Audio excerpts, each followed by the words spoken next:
It is your Coach K here, coming to you with some mountain core training. Now, we're going to be doing the type of core training that's functional and that you can do often. You can do this 3-4 times a week, no problem. I'm going to give you 7 exercises. We're going to do 1 minute on, 30 seconds off. If you're starting out, do it 1 time through. As you're progressing, maybe after a month or 3 weeks to a month, add a second set, and you can keep adding, and you can intensify each exercise, or you can bring it down to a different level. So I'm going to give you some options. So we're going to get right into it. We're going to start with bird dog, something really simple. It looks simple, but it's difficult to do properly.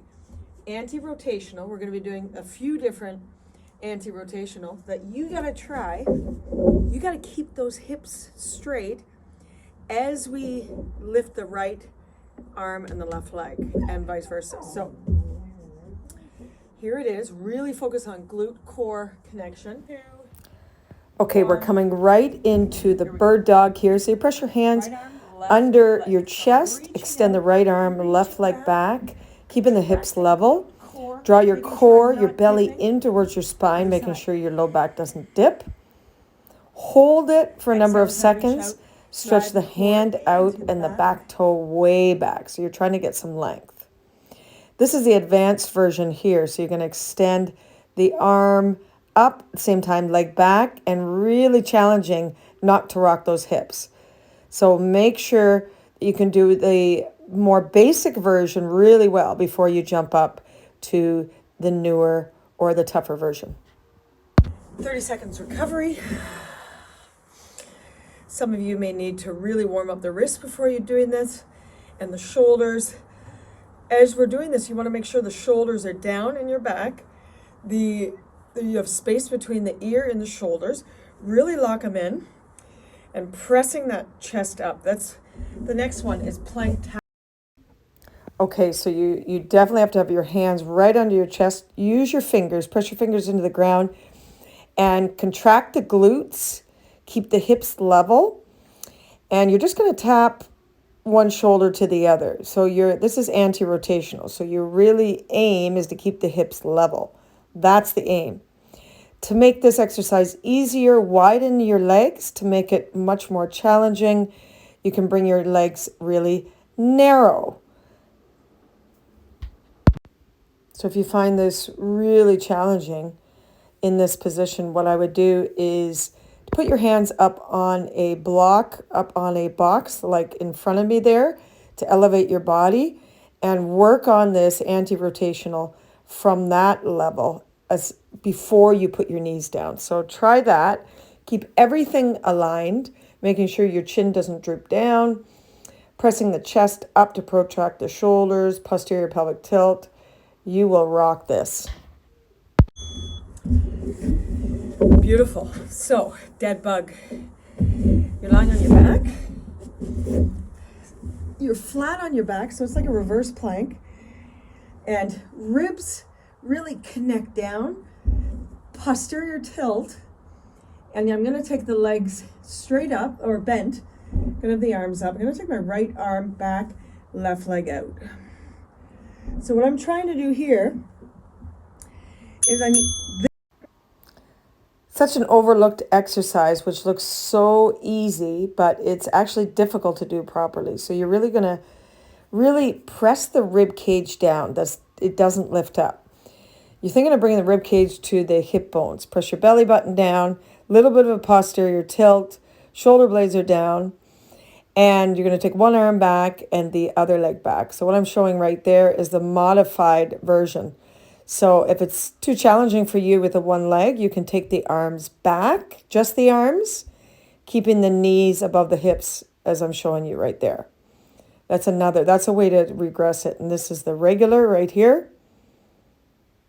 Really extend that leg out, press through the heel, and just be very cautious of your body and how you do it. So you can intensify this with your mind big time and hold it longer.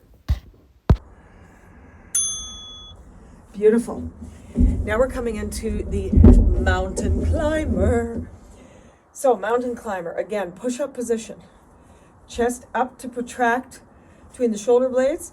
And then I'm gonna do two different versions here.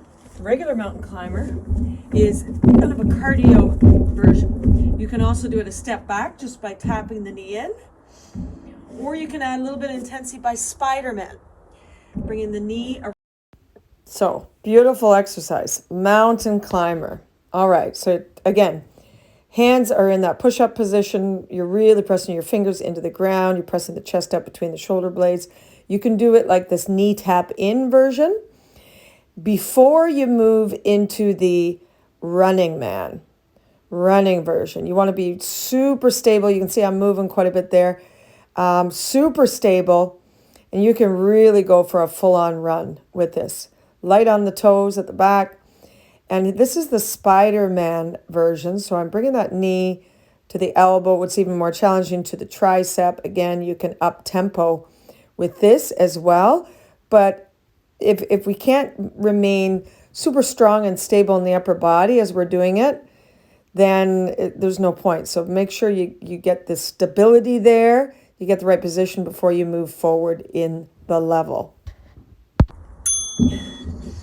Oh, baby. Now we're coming into shoulder push-ups. So plank push-ups. I'm gonna retract the shoulder blades, protract. Working the serratus anterior, which is a big part of your core. So, are we ready? I'm gonna do this in combination with Superman for your back. So it looks like this. Down, up. Scapular push-ups. So as you're driving up through the elbow, you're going to press that chest up between your shoulder blades, so rounding it out there. As you drop down, the shoulders are retracting back in. I'm going to perform about 5 of those and then move into a Superman position, opening the legs to get more glutes activated and activating my whole back, drawing the elbows towards the midline and the shoulder blades together. Come back to the scapular 5 times. And really practice moving things in there. You should feel a real burn with that. Really drive, make that hollowness through the center of your body. Come back to the pull downs and really actively use your back muscles. It's not just kind of pulling down. It's like, really like you got 2 bungee cords you're pulling right down. Activate it there. Hold, yeah. Beautiful. Feeling that one. Okay, so we're coming into side plank. Lots of variation for this. You can do it on your elbows, on your hands. I'm going to do it elbows to start. First option, you can do it from the knee and basically tighten the elbow towards the hip, reach up to the sky, and hold the other leg up. Now you can do some up and downs to activate outer. Side plankers, always a good one. Making sure lining up elbow, shoulder, other elbow. Nice straight line. Draw the shoulder blades together. Draw them down like you're leaning against a wall. Line up the hips. Okay, you're going to press that bottom foot into the ground. And you can do it in 3 different versions. So this one right here is the advanced or the tougher version of a fully stacked body. And the first one I showed was the modified on your knee and with the arm up in the air. And the second one is with the foot in front with a little bit of help and the bottom leg is under. And the one I'm showing here is your basic full side plank. Body's in a full plank position. Squeeze the glutes forward so the body's really stacked.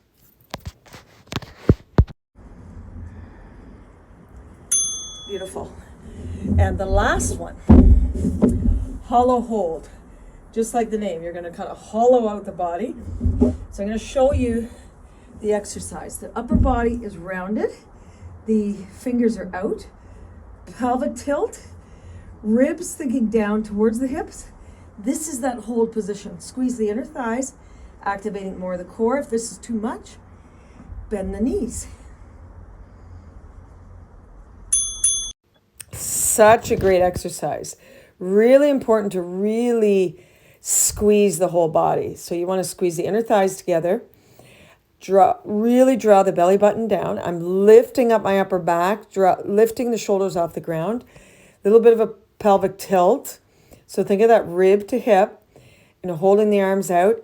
So what you want to do is have the legs, the flicking back and forth, and the options I'm giving you there is to vary it, intensify it a little bit instead of just holding it. Making sure you're breathing in and out. But if this is too much length, bend the knees and do it from a shorter lever and really get the knack of that. Main thing is that you're not raising up in your back. You're keeping everything down to the ground. Super important. 3, 2, 1. Okay. Guys, I just did 1 set of each. I'm feeling that big time. So what you can do is take a 2-minute rest and go through it again. You can put this at the beginning of the day, at the end of the day, in with the workout. You can do it separate. Hey, you can do it when you get back from being in the mountains, back from a hike. Enjoy it. Put this in at least 3 times a week. Peace out, guys. Rock it.